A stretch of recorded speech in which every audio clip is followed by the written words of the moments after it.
하나는 중국보다는 무조건 잘해야 된다. 그리고 또 하나는 완벽한 개발보다는 발빠른 적용이 더 중요하다.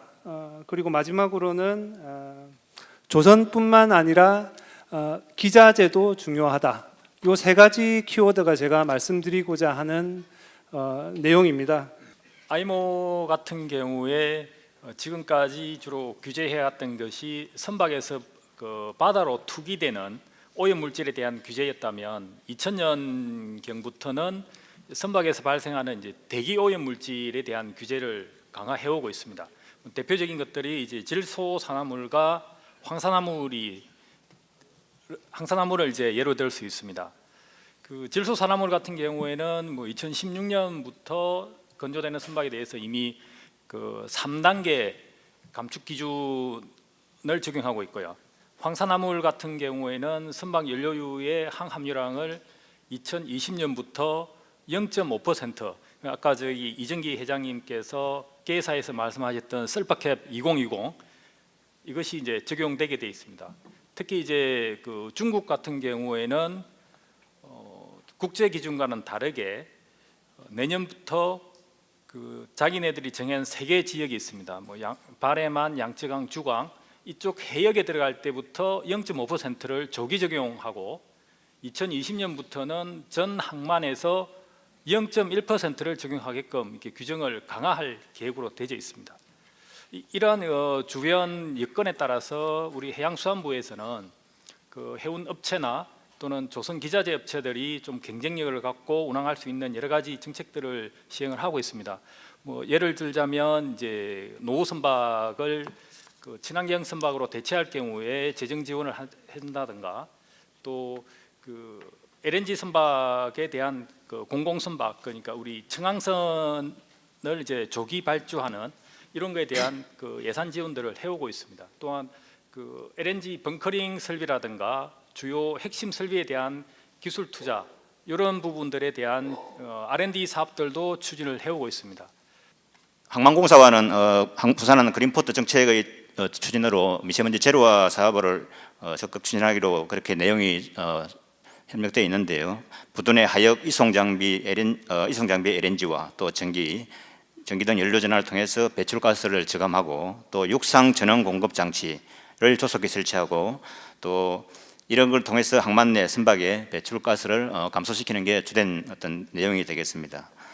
그리고 부산 신항 내 LNG 벙커링 터미널을 조속히 착수해야 된다는 게 저희 입장입니다. 지금 입지를 놓고 조금 해수부에서 갈등을 하고 있는 부분이 있는데, 저희 시에서는 어디든지 이렇게 조속히 이 LNG 벙커링이 착수돼야만 변화하는 시대에 대응을 할 수 있지 않겠나, 이런 생각을 가지고 있습니다. 그리고 항내 운항 선박인 관공선이나 예선 등의 어떤 연료를 LNG로 전환하는 문제 등에 대해서도 노력을 경주하고 있습니다. 그리고 부산 신항 남 컨테이너 지역과 웅동 배후단지 내에 또 태양광이라든지 풍력 등 신재생 에너지 발전소를 설치해서 친환경 에너지 생산을 확대하고 항만 에너지의 자립화를 지원하는 노력도 경주에 나가고 있습니다. 아울러 해수부가 추진하고 있는 어떤 배출 규제 해역 및 감소 운항 구역 지정 제도 도입, 그리고 노후 선박 조기 폐선 지원책, 그리고 저유황 선박 연료유 공급, 또 선박 배출가스 처리 장치 개발 지원 등에서도 저희 부산시에도 보조를 맞춰서 함께 지원해 나가는 노력을 경주로 하고 있습니다. 첫 번째는 이 친환경 선박에 대한 여러 가지 옵션들입니다. 이제 비근한 걸로 지금 가장 닥쳐 있는 스크러버라든지 이런 LNG 추진선이라든지 이런 저항류에 대한 이런 옵션에 있어서 여러 가지 선사들이 가지고 있는 것은, 이 조선소들이 느끼는 것은 어느 정도 기회일지 모르겠지만 역시 우리들한테는 새로운 도전이고, 또 이런 결정에 대해서는 정말 큰 리스크를 가지고 있다고 볼 수 있습니다. 예를 들어서 먼저 무엇인가 이제 얼리무버에서 도입을 했다 했을 때 과연 거기에 대한 정부 지원이라든지 또 이런 부분들이 안정화될 때까지 뭔가 이렇게 정책적인 이런 배려들이 있었던가, 이런 부분 결국은 다 도전해야 되는 그런 입장이겠죠. 그 다음에 두 번째는 재정적인 측면에서 좀 고민을 해봤습니다. 저희 회원사가 외양해운업계가 우리 외양해운업계가 161개사입니다. 우리 회원사죠.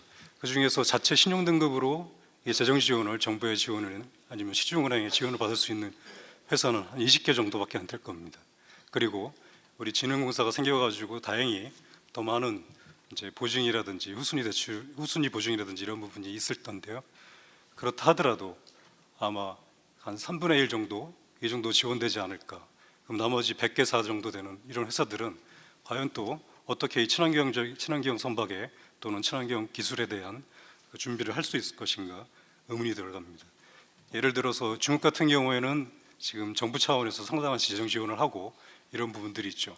그래도 일본은 우리 뭐 전범 기업이라든지 이런 걸 통해 또 일본 재단이라는 이런 경정 사업을 통한 재원을 가지고 많은 R&D라든지 이런 것들을 하고 있는데 과연 우리는 어느 정도 이런 해운 쪽의 R&D를 지원할 수 있을 것인가 하는 의문점을 가지고 있습니다.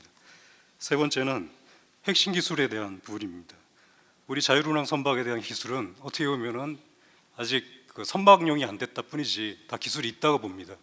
그러면 여기에서 우리나라 조선소가 그다음 우리나라 기업들이 조립자 갈 것이냐 아니면 개발자로 갈 것이냐 하는 선택의 기로에 있다고 봅니다. 그다음에 네 번째는 우리나라 기자재에 대한 현주소에 대한 의문점을 들어갑니다. 뭐냐면은 중국은 저가, 초저가죠. 초저가에 그다음에 신뢰도는 중간 정도 하고 있고 한국은 그다음에 일본은 고가에 신뢰도가 상입니다. 한국은 어떤 거냐 했을 때 잠깐 어정쩡한 이런 느낌을 가지고 있습니다. 우리가 뭔가 기자재를 선택했을 때 안정적이고 이런 부분으로 가야지 아니면 비용으로밖에 갈 수 없거든요. 근데 이 두 가지 어정쩡하다 이거죠. 그랬을 때 선주 입장입니다. 그러면 우리는 이런 기자재들에서 리스트업을 하고 과연 이 기자재들이 각 개별 기자재들이 어느 정도 국제 경쟁력 갖췄었나 이걸 보고 필요해서 지원이 필요하다는 확실한 그 입장에 선다면 지원하고 어떻게 보면은 가격이라든지 이런 문제 경쟁력이 없다 치면 우리가 과감하게 이것도 포기할 줄 알아야 된다고 생각합니다. 특히나 관공선의 입장에서 보면은 인천의 에코누리오나 또는 울산의 청황선 같은 경우 대부분 작은 소형 선박이고 관공선이거든요. 거기에 들어간 기자재도 사실 다 국내 업체입니다. 그 말은 뭐냐면은 설계나 아니면 도입을 할 때 그 시간이 오래 걸리지 않는다는 얘기죠. 그래서 그런 부분을 좀 제안드리고 싶고요. 그 다음에 이런 관공선을 이미 이제 국내 기자재들을 그 도입을 해왔지만 어떤 그 사양서를 만들 때 어떤 그 국내 기자재 업체의 어떤 장비를 먼저 우선적으로 사용할 수 있는 부분들을 마련해 주신다면 지금 소형 선박은 대부분 대형 기자재보다는 소형 기자재가 많이 들어가거든요. 그래서 소형 기자재 업체들도 분명히 또 상생할 수 있는 기회가 있을 것 같습니다.